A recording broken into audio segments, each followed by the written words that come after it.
বন্ধুরা, আমার পিছনে যে বিল্ডিংটি আছেন এটি হচ্ছে পৃথিবীর অন্যতম বৃহত্তম জাদুঘর ব্রিটিশ মিউজিয়াম, যেখানে প্রতি বছর বিশ্বের বিভিন্ন প্রান্ত থেকে লাখো লাখো মানুষ আসেন শুধুমাত্র ইতিহাস দেখার জন্য, ঐতিহাসিক বিষয় এবং বস্তুগুলো দেখার জন্য, পরিদর্শন করার জন্য। বিশ্বের বিভিন্ন স্থান থেকে এমন কিছু ঐতিহাসিক নিদর্শন এখানে এনে জড়ো করা হয়েছে, যার জন্য প্রতি বছর বিশ্বের বিভিন্ন স্থান থেকে মানুষ এখানে এসে জড়ো হন। চলুন বন্ধুরা, আজকের ভিডিওতে আপনাদেরকে দেখাবো এর ভিতর কি রয়েছে, কি এমন ঐতিহাসিক নিদর্শনগুলো রয়েছে যার জন্য প্রতি বছর বিশ্বের বিভিন্ন স্থান থেকে মানুষ এখানে আসেন শুধুমাত্র সেই ঐতিহাসিক নিদর্শন দেখার জন্য। আজকের ভিডিও প্রথম থেকে শেষ পর্যন্ত দেখার অনুরোধ রইল। বন্ধুরা, ব্রিটিশ মিউজিয়ামে যখন আপনি ঢুকবেন তখনই আপনি হতবাক হবেন এই বিশাল গেটটি দেখে। এটি ইউরোপের সর্ববৃহত্তম পাবলিক স্কোয়ার, যেখানে প্রতি বছর বিশ্বের বিভিন্ন দেশ থেকে মানুষ আসেন শুধুমাত্র এই দৃশ্যটি দেখার জন্য। এখানে যে উপরে কাচের প্রলেপটি বা চারটি দেখতে পাচ্ছেন, এটি সম্পূর্ণ মাপ, প্রতিটি কাচের মাপ ভিন্ন আকারে বসানো হয়েছে। যখন এই রোদ উঠে এর দৃশ্য সম্পূর্ণ ভিন্ন, যা আপনারা বর্তমান দৃশ্যে দেখতে পাচ্ছেন। বিশ্বের বিভিন্ন স্থান থেকে বিভিন্ন সময় এসে এখানে মুভি করা হয়, যেমন কাবি খুশি কাবি গামে ঋত্বিক রোশন এবং কারিনা কাপুর এখানে তাদের দেখা হয়েছিল।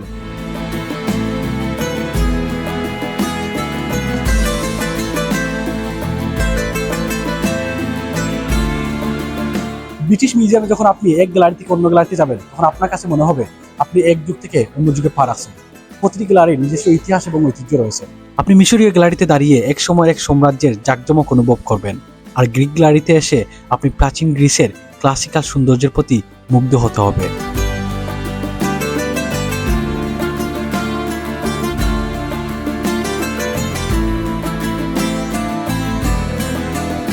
তৎকালীন বাংলা মুসলিম স্থাপত্যের একটি নিদর্শন হচ্ছে এই পাথর।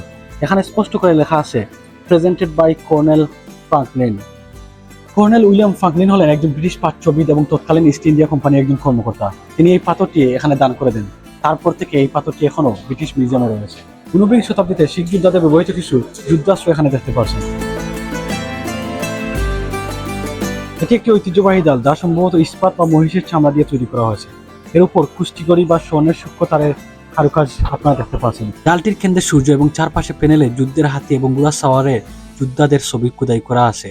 এছাড়া এতে 4টি বোতামের মতো অংশ রয়েছে, যা ভেতরে হাতলকে ধরে রাখতে সাহায্য করে। আপনাদেরকে তৎকালীন বাংলাদেশে একটি চিত্র তুলে ধরবো। 1792 সালে রবার্ট ক্লাইভ একটি জল রঙের চিত্র আঁকেন, যেখানে বাংলাদেশের কিছু চিত্র তিনি তুলে ধরেছেন। তৎকালীন অঙ্গজেব মসজিদ, বর্তমান যাকে আমরা ষাট গম্বুজ মসজিদ হিসাবে, বিখ্যাত শাসক টিপু সুলতানের রাজকীয় এবং ব্যক্তিগত কিছু ঐতিহ্য এখানে দেখতে পাচ্ছেন। এখানে যে আংটিটি দেখছেন, এটি টিপু সুলতানের রাজপ্রাসাদে পাওয়া গিয়েছিল। আর স্ক্রিনে যে তলোয়ারটি দেখেছিলেন, এই তলোয়ারটি দিয়ে মূলত টিপু সুলতান ব্রিটিশদের কাছ থেকে তার রাজপ্রাসাদ বাঁচানোর জন্য দাঁড়িয়েছিলেন। আর এই তলোয়ারটি বর্তমানে ব্রিটিশ মিউজিয়ামে রয়েছে। চারিপাশে আপনারা এই যে দৃশ্যটি দেখতে পাচ্ছেন, এটি হচ্ছে তৎকালীন ভারতের পথচারী বা ভ্রমণকারীদের শ্বাসরোধ করে হত্যা বা ডাকাতি করার কুখ্যাত প্রথা, যা ডগি নামে পরিচিত। এই ডগিদস্যুদের দমনের বাহানা দেখিয়ে ব্রিটিশ ঔপনিবেশিক সরকার স্থানীয় জনগণের উপর কঠোর আইনি ও সামাজিক নিয়ন্ত্রণ আরোপ করার সুযোগ পেয়েছিল। 1857 সালে সর্বপ্রথম ব্রিটিশ মিউজিয়ামে এটি উপস্থাপন করা হয়। তারপর ব্রিটিশ পত্রিকা দ্য টাইমস একটি অভিযোগ করে। তাদের অভিযোগে বলা হয় যে এ ধরনের চিত্র মানুষকে অপরাধমুখী করে তোলা হবে। দেখুন, আমার অনেক ভিডিওতে আমি বলেছিলাম যে খারাপ কোনো কিছু উপস্থাপন করে মিডিয়ার মাধ্যমে আমাদের সমাজের মধ্যে এই বিষয়গুলোকে উপস্থাপন করে মানুষের মধ্যে সে ধরনের অপরাধ কিছু ছড়িয়ে দেওয়া হচ্ছে, যা ঠিক টাইমস পত্রিকা ঠিক একই সময়ে তার বিরুদ্ধে প্রতিবাদ জানিয়েছিল।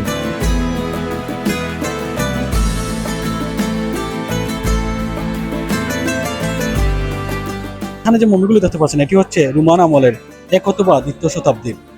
এখানে এগুলো জ্যামিতিক প্যাটার্নে এমনভাবে তৈরি করা হয়েছে, যা আপনারা দেখতে পাচ্ছেন। এই যে মমিটি দেখছেন, এটি হচ্ছে গেবেলাইন ম্যান। এটি আজ থেকে প্রায় 5500 বছর আগে, প্রায় 3500 খ্রিস্টাব্দে পাক রাজবংশীয় যুগের একজন মানুষের দেহ। সিটি স্ক্যানে তার মৃত্যুর কারণ জানা যায়, যেখানে বলা হয় তার পিঠের বাঁ দিকে ছুরি দিয়ে আঘাত করার কারণে অতিরিক্ত রক্তক্ষরণের কারণে সে সেখানে মৃত্যুবরণ করে। আর আজ সে ব্রিটিশ মিউজিয়ামে সংরক্ষিত রয়েছে।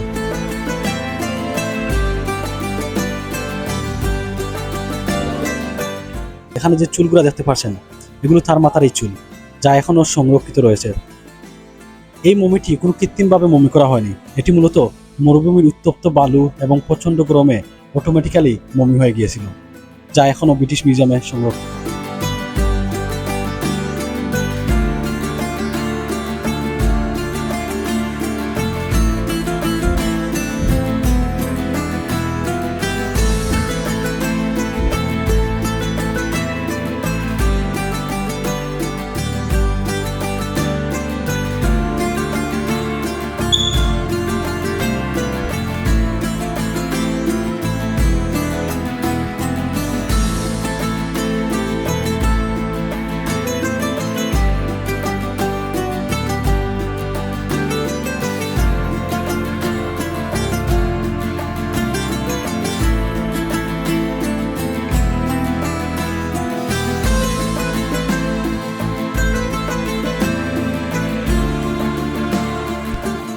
এই যে স্পিকারের মতো বস্তুটি দেখতে পাচ্ছেন, এটি হচ্ছে সাইরাস সিলিন্ডার, যা প্রাচীন পারস্য বর্তমান ইরানের প্রতিষ্ঠাতা মহান সাইরাসের রাজকীয় ঘোষণার একটি অংশ।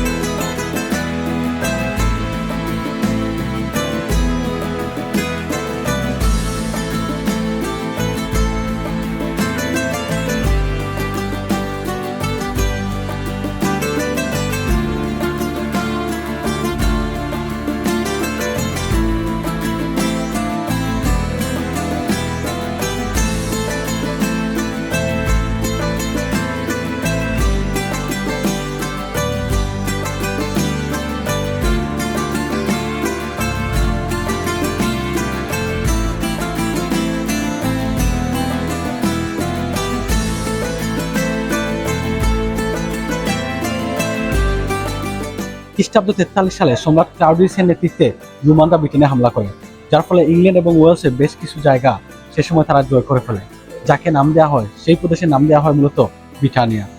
400 বছর এই শাসন আমলে ইংল্যান্ডে রোমানদের ইতিহাস, ঐতিহ্য এবং অর্থনৈতিক চাপ পড়ে যায়। আর এখন আমি যে গ্যালারিতে অবস্থান করছি, সেই গ্যালারিতে সেই সময়ের কিছু ঐতিহাসিক বস্তু আপনারা দেখতে পারবেন।